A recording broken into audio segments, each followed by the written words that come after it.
I'm Beatrix. When I was 6, my father drove me to a gas station in the middle of nowhere and just left. No goodbye, no turning back. I waited all night, thinking it was my fault. Turns out, that was only the beginning. My family didn't just abandon me, they erased me. From their home, from their memories, even from the family will. They said I was unstable, that I didn't belong. But what if the truth was never about me, but about what they were trying to hide? What kind of mother pays to make her child disappear? And why? After all these years, are they still afraid of my name? People talk about the moment their life changed like it's some big, dramatic event. A car crash, a diagnosis, a wedding gone wrong. But mine? Mine was quiet. I was 6 years old when my father pulled off the road and left me at a gas station in the middle of nowhere. No fireworks, no yelling, just the sound of tires on gravel and a door that never opened again. I still remember the smell in that car, old leather, stale coffee, and something else I couldn't place back then. Something like finality. He didn't say much during that drive, just hummed along to some dusty country song on the radio and nodded when I pointed out shapes in the clouds. I thought he was tired, or maybe he had something on his mind. What 6-year-old thinks, "This is the last time I'll see my dad?" When we pulled into Elmridge, I didn't even know the town's name. It was winter.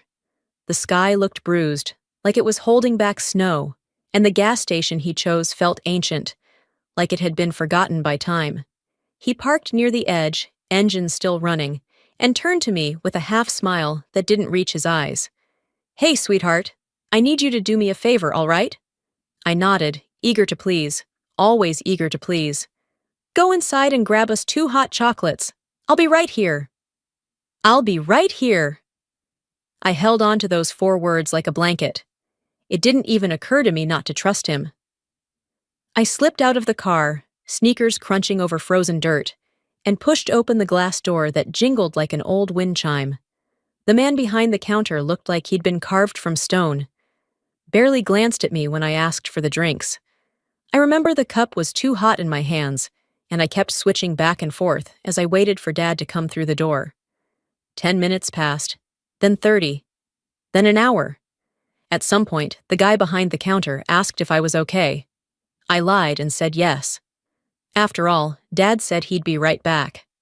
I just had to be patient. 2 hours later, I stepped outside and saw only an empty spot where the car had been. No tire marks, no note, just silence and that sinking, cold realization that something was horribly wrong. A police cruiser showed up around dusk. I don't even remember who called them. Maybe the gas station guy finally decided I wasn't just some lost kid waiting for a parent in a long line. The officers tried calling my mother. I watched them whisper to each other, their eyes flicking toward me, like I was some problem they didn't want to deal with. She said, "She doesn't want custody." One of them finally told the other, not knowing I could hear. Not custody. Not me. They used words like abandoned and orphaned, words I had only ever heard in Disney movies.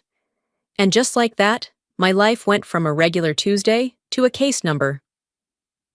The next morning, Ruthin came. She was my dad's older sister. I'd only met her twice before, and both times she'd worn too much perfume and looked like she was trying hard not to stay long. This time, she looked like someone had smacked her across the face with bad news.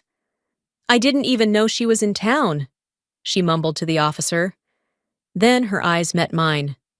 She hesitated, then crouched down. "Hi, Beatrix. I guess it's you and me now." It was only years later, after the damage had already soaked into my bones, that I learned about the envelope. A week before that road trip, Dad had received something in the mail. A manila envelope he refused to open in front of Mom. Ruthin found it stuffed in a drawer months later, unopened but clearly tampered with. Inside, a DNA test. You know how people say family isn't about blood? They usually mean it in a good way. But in my case, it was a curse. That test was the excuse he needed. Maybe he'd always suspected I wasn't his. Maybe the timing didn't add up. Maybe Mom had told him something that broke him inside. Whatever the reason, he didn't confront. He didn't ask. He just drove. As a kid, I thought I must have done something, gotten a grade wrong, forgotten to brush my teeth, spilled juice on the carpet one too many times. I spent years trying to earn back a place I didn't even know I'd lost. But what hurt more than being left behind was learning I was never supposed to exist at all. I used to think that being left behind was the worst thing a parent could do to their child. But being forgotten, erased, cuts deeper. It doesn't leave bruises. It leaves blank spaces where love should have been. Ruthin didn't have much. Her bookstore smelled like paper, dust, and cinnamon gum. It was the only thing she inherited from her late husband, and most of the time, she seemed more overwhelmed than nurturing. Still, she cleared out the cramped storage room in the back and told me I could stay there as long as I needed. As long as I needed. The same way you tell someone you'll call them later, knowing you won't. She bought me a tiny pink lamp from a garage sale and placed it beside the mattress she'd laid out on crates. That lamp glowed like hope, but I kept my suitcase zipped for weeks. A part of me didn't believe this was permanent. Another part prayed it wasn't. School started a month later. Ruthin walked me there on my first day, holding my hand like she was trying to convince herself she had this under control. I could feel her palm sweating against mine. At school, I didn't speak much. Kids asked where my parents were. I told them I lived in a bookstore. Some looked at me like I was lying. Others asked if I'd been in jail. One boy whispered, "She's the one they left at the gas station." And that rumor stuck harder than glue. Even teachers treated me differently. One of them called me sweetheart in that voice adults use when they think you're broken. Another kept pulling me aside, saying things like, "Are you okay, Beatrix? You know you can talk to us." But I didn't want to talk. I just wanted to disappear, or at least become someone no one noticed. Then, one rainy afternoon, Ruthin called me into the front of the store. Her eyes were darting like she was reading through something she didn't want me to see. She handed me a manila envelope. "This is from your mother's lawyer," she said, voice tight. Inside were the court documents. Celeste Fenn, my mother in the legal sense, had signed away all parental rights. My name wasn't just crossed out, it was missing. Entire lines had been rewritten, like I'd never been there to begin with. "I didn't want you to see that," Ruthin muttered, trying to take it back. But I held it tighter. It didn't feel like losing something. It felt like being erased with intention. Later that night, I overheard Ruthin on the phone, whispering behind the stacks of hardcovers. "They told me not to talk about her, said it's better for everyone if she just fades out." Like she was a phase. A phase. That word hit harder than any slap. Years later, when I was old enough to open bank mail without asking, I found a strange statement in Ruthin's drawer. A quiet transfer had been made from Fenn and Maddox, LLP, to her account. A large amount. Dated around the time I moved in. When I asked her about it, her face dropped. "I didn't take it for me," she said quickly. "Your mother offered, no, demanded, that I take it if I was going to keep you. It wasn't hush money, I swear. I couldn't afford to feed you, Beatrix." The worst part? I believed her, and still, it stung. What was I? A responsibility someone got paid to carry? A monthly expense? Was I a child or just a transaction? I didn't cry. I didn't yell. I went to the back room, opened the drawer of the little pink lamp, and took out my notebook. I flipped past the pages of doodles and copied homework until I reached a blank page. With a dull pencil, I wrote one sentence and underlined it 3 times. Beatrix Fenn. No matter what they say. That night, I whispered it over and over, like a prayer to whatever God might still be listening. Because if they were going to spend their lives pretending I didn't exist, then I would spend mine proving I did. I didn't know it then, but I wasn't the only one being broken from the inside. I hadn't heard from Keon in over a decade, not since the day I watched his face from across a courtroom lobby as he held our mother's hand and turned his back to me. We didn't speak that day. We didn't even look each other in the eye, and I told myself it was better that way. So when his message appeared on my phone one night, "Do you ever think about them?" My breath caught like I'd stepped off a ledge. Them. My fingers hovered above the screen. Half of me wanted to delete it. The other half wanted to say yes, every damn day. Instead, I stared at the blinking cursor. I thought of the journal under my bed, with my name written over and over like a lifeline. I thought of how many nights I'd wondered if Keon ever asked about me, if he remembered we were made from the same house, even if I was the one they burned down. Eventually, I replied, "Sometimes. Why?" He didn't answer right away. Keon had always been the favorite. The golden boy, the one who made honor roll, smiled on cue, and never left a single sock on the floor. Celeste used to introduce him at dinner parties, like a trophy she could take credit for. And yet, behind that perfect fen facade, something had started to shift.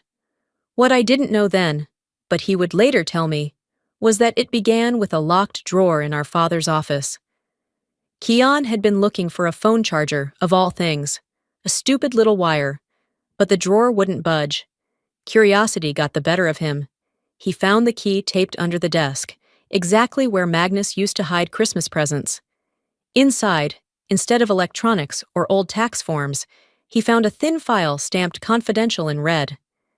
He told me he almost didn't open it, that he stared at my name typed in bold letters across the top and felt his stomach twist. The report inside was clinical, emotionless. Terms like emotionally volatile, resistant to authority, and attachment issues were used like bullets on a page. I was 5 years old when that file was written. Why did they keep this? He asked me later. Why would they save something like that unless it meant something to them? I didn't have the heart to tell him I already knew. That file was their justification, their proof that I wasn't fit to be loved. And now, it was breaking him too. He started playing piano again. Secretly, quietly, only late at night, when the house was asleep. Not the classical crap our mother forced him into, but raw, dissonant chords. His own sound. He told me the music was the only thing that didn't feel like a lie. Then, one night, my phone lit up again. It was a voice note. I tapped play, and his voice came through, shaky but steady. "I think I understand now. And I'm sorry. I should have asked questions. I should have found you sooner. I didn't know how to be anything other than what they made me. But I think I'm ready now. If you are?" I sat on the floor of my office at the counseling center, knees pulled to my chest, replaying the message 5 times. 10.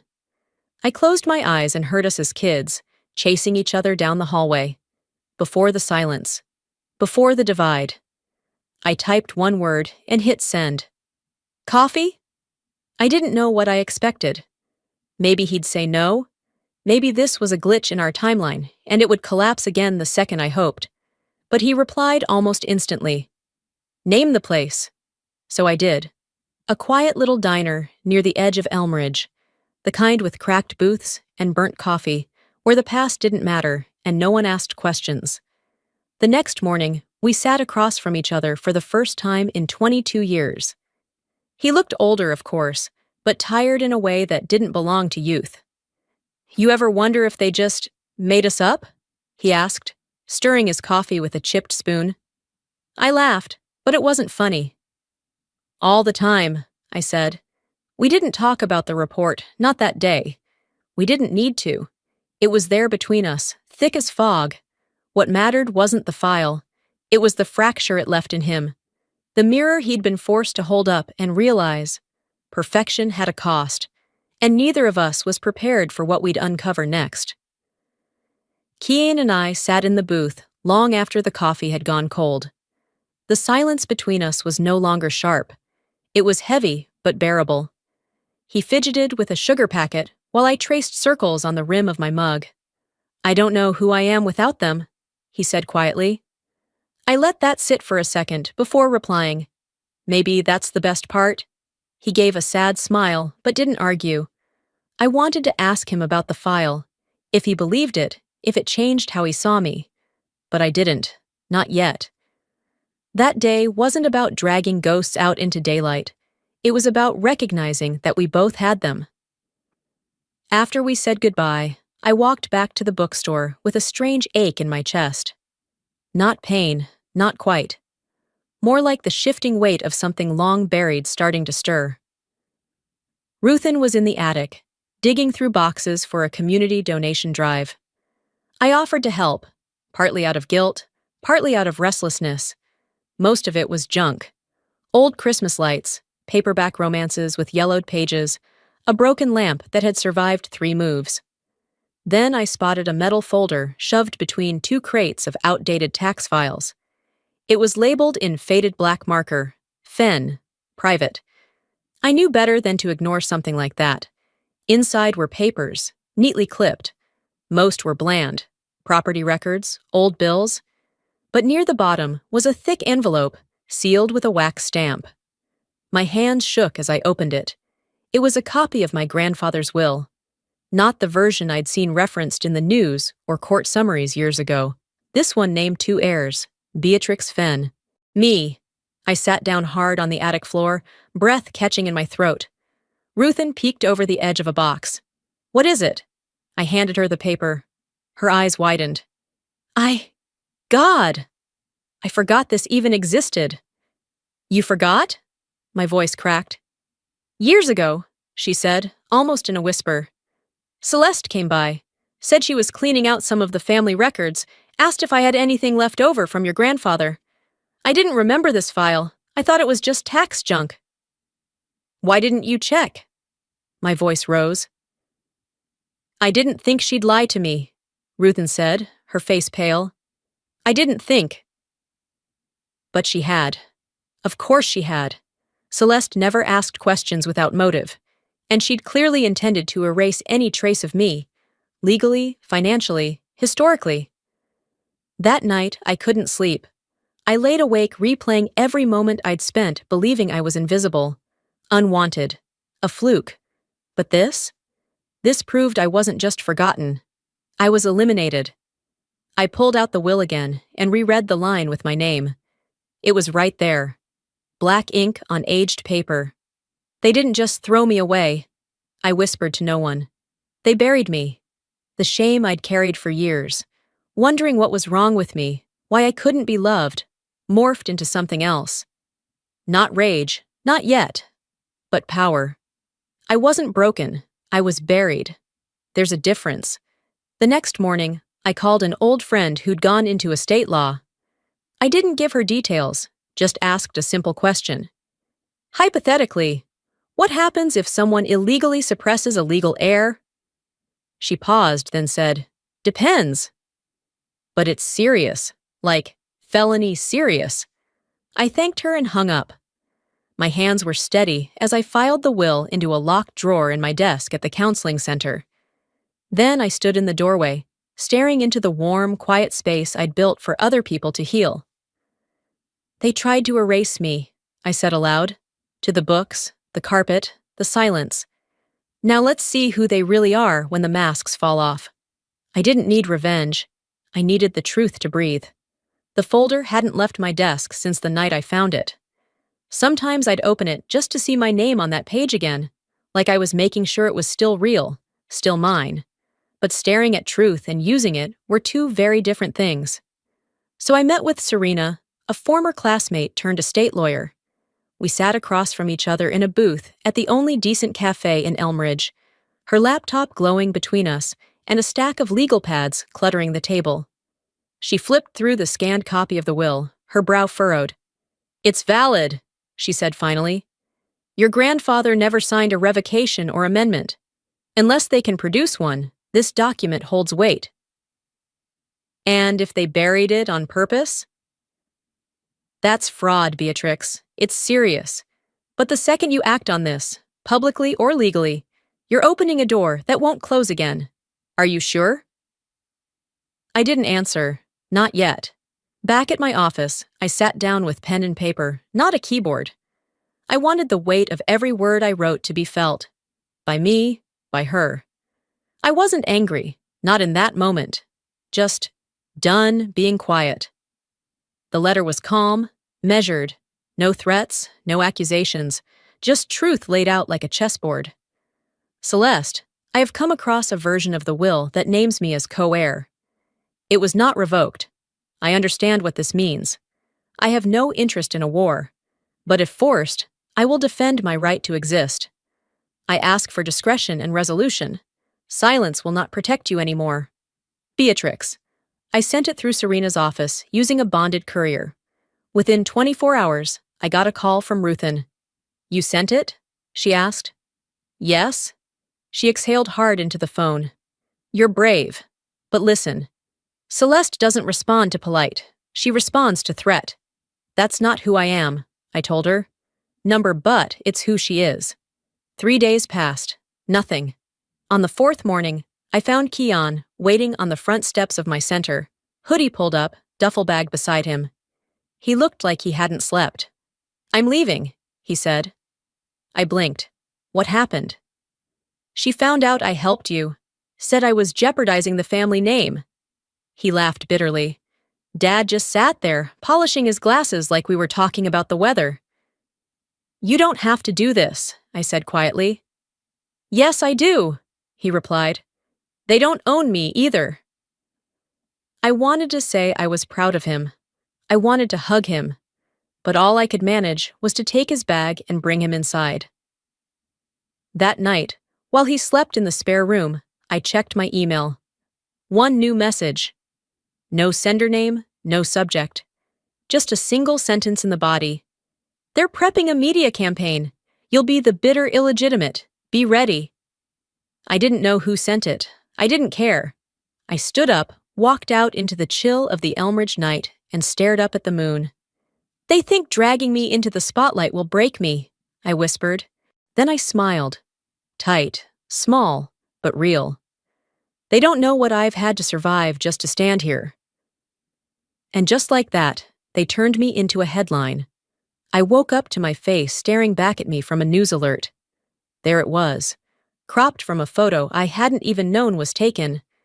Me standing in front of the counseling center, arms crossed, tired eyes, hair pulled back on a windy day. Underneath it, the headline in bold, Estranged daughter and disoriented son, the Fenn family's quiet struggle. I clicked before I could even breathe. The article was glossy, clinical, designed to look balanced, but bleeding manipulation between every line. It painted me as a troubled, bitter outsider, estranged for years due to emotional volatility and unresolved personal issues. It described Keon as recently experiencing a mental health crisis and under close psychiatric review, citing an unnamed family source. There was no source. There was just Celeste. I dropped my phone. It clattered to the floor, screen still lit. Beatrix! Keon's voice echoed through the house. He stormed in from the guest room, his face pale and jaw clenched. He held his phone up like it was burning him. They said I'm in a facility. They're telling people I'm unstable, that I relapsed. You were never diagnosed with anything, I said, standing up. They don't care, he spat. She's telling people I broke down, that you triggered it, that I'm confused, too fragile to be taken seriously. She said I needed professional intervention. His hands shook. I haven't cried in 10 years, B. I think I'm about to now. I put my hand on his shoulder. You won't cry, not now, not over them. You're going to fight. He looked at me like he didn't know how. I'll help you, I promised. But we can't hide anymore. I reached out to a journalist named Emery Langston, someone I'd met through a client, someone who didn't work for clicks, but for clarity. Emery agreed to meet in person. No cameras, no tricks. Just my voice, my truth. I sat across from her in the back of the bookstore. Keon stayed nearby, out of frame, but within reach.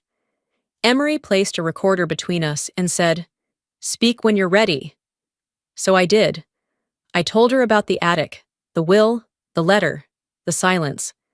I told her how Celeste tried to scrub me from existence, like a redacted footnote in her perfect narrative. I spoke about shame, about growing up in the absence of answers, about how they taught Keon to see me as a shadow. I didn't raise my voice once. I didn't insult them. But I told the truth. The story ran within 48 hours. Online first, then syndicated. It hit a nerve. Comments poured in from strangers who recognized their own families in mine. Survivors of silence. Children of image-obsessed households. Adults who had once been erased. "You're not crazy," one anonymous message read. "We saw what they did. We all did. We just didn't say anything." Old family staff, a former nanny, even a former colleague of Magnus's who admitted he never looked anyone in the eye when your name came up. For once, I wasn't alone. The next morning, I posted the original will on my center's website. No fanfare, no hashtags. Just a clean PDF and one line typed in bold above it. You can't erase what was written in truth. It wasn't about inheritance. It never had been. It was about reclaiming the name they tried to bury. About giving people like me permission to stop apologizing for being born unwanted. But Celeste never played fair. And her next move was the dirtiest yet. The envelope was thick, stamped with gold lettering, and hand-delivered by a man who didn't bother hiding his discomfort. I didn't even have to open it to know. Celeste had finally shown her teeth. Inside, a formal summons. Celeste Fenn versus Beatrix Fenn, charges. Defamation. Breach of privacy. Fraudulent claim to inheritance. Attached was a demand for immediate removal of my name from all references to the will. They alleged I'd forged the document, manipulated public perception, and caused irreparable harm to the Fenn family's legacy. I laughed. I actually laughed. Not because it was funny, because it was textbook Celeste. She couldn't destroy the truth, so she'd try to bury it under legal jargon and PR tactics. She wasn't trying to win in court. She was trying to exhaust me, drown me in paperwork and headlines until I backed down. But she had no idea how far I'd already crawled just to stand this tall. That night, as I sat in the glow of my desk lamp, another memory surfaced, one I hadn't touched in years. I was 6, hiding behind the tall staircase at the Missoula house, my knees pressed to the floor, holding my breath, trying to be invisible. I heard my father say, "We can't carry this forever, Celeste. It'll ruin everything." And her reply, calm and cold, "Then we cut the rot before it spreads." Back then, I didn't understand. Now, I did. I wasn't a daughter to them. I was damage control. And here they were, doing it all over again. The next morning, Keon knocked on my door. He looked tired, but clear-eyed. He held up a folder. "I filed an affidavit," he said. My throat tightened. "You did what?" "I wrote down everything.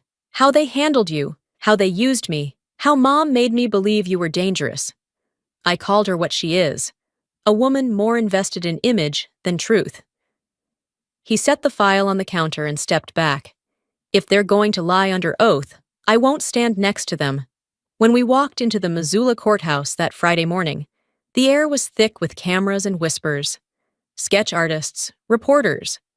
Half of them didn't know who I was last month. Now I was the daughter who won't stay quiet. Celeste arrived in a pristine cream suit, hair perfect, expression blank. She didn't look at me. Good. I sat at the petitioner's table. My hands didn't shake. When it was my turn, I stood. The room was dead quiet. "I'm not here to reclaim money," I said, my voice steady. "I'm not even here to punish. I'm here because when I was 6, I was thrown away. Now I'm being told I was never meant to belong in the first place. If being erased was their goal, then I'm standing here to prove I survived it." I sat back down. I didn't need applause. I needed the silence that followed. The next day, the internet exploded. Courtroom sketches of me facing down Celeste circulated like wildfire. Articles with titles like "The Daughter They Couldn't Silence" and "Family Erasure is Real, One Woman's Fight for Identity" trended nationally. I got emails from strangers, survivors, former staff. One woman, a retired housekeeper who used to work for the Fenns, simply wrote, "We knew. We all knew. I'm sorry." But I didn't feel triumphant. Not yet. Because the court wasn't the only place Celeste planned to fight, and she had one last card left to play. The room was too quiet, one of those soundproof conference spaces that made every breath feel louder than it should. Fluorescent lights buzzed softly above my head, and across from me, Celeste sat perfectly composed in a beige suit and pearl earrings, like nothing about this moment threatened her. But her eyes were different. There was no fire in them, no smugness, just calculation. Cold, clipped calculation. Her lawyer slid the document across the table toward me. It was crisp, freshly printed. I didn't even need to read it.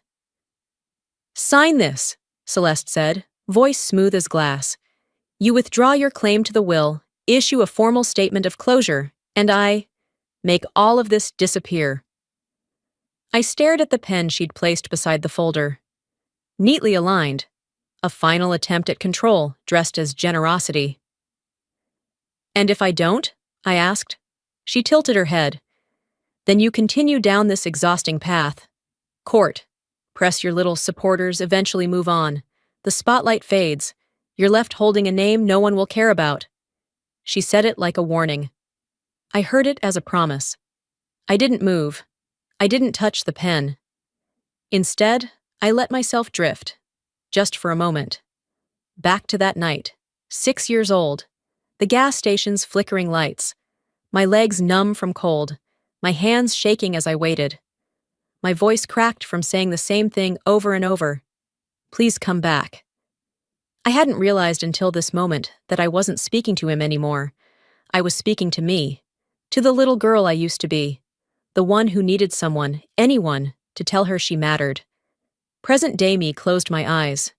For the first time, I whispered it back. "I'm here."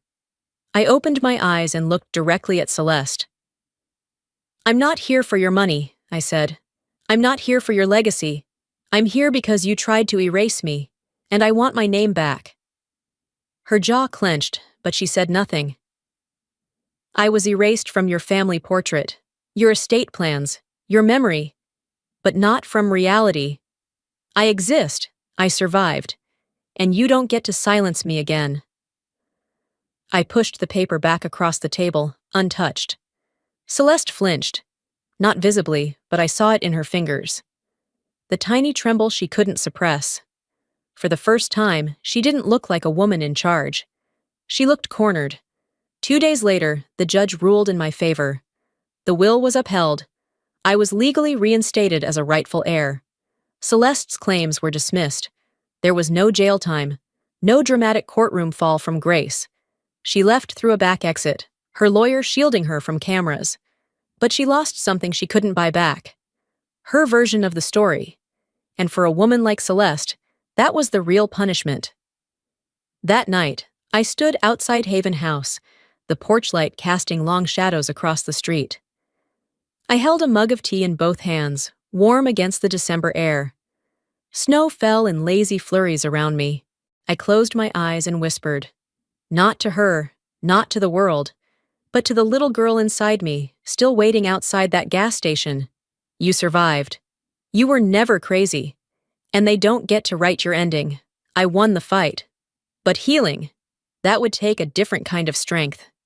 The headlines faded faster than I expected. 1 week, I was front-page material. Estranged daughter reclaims her name.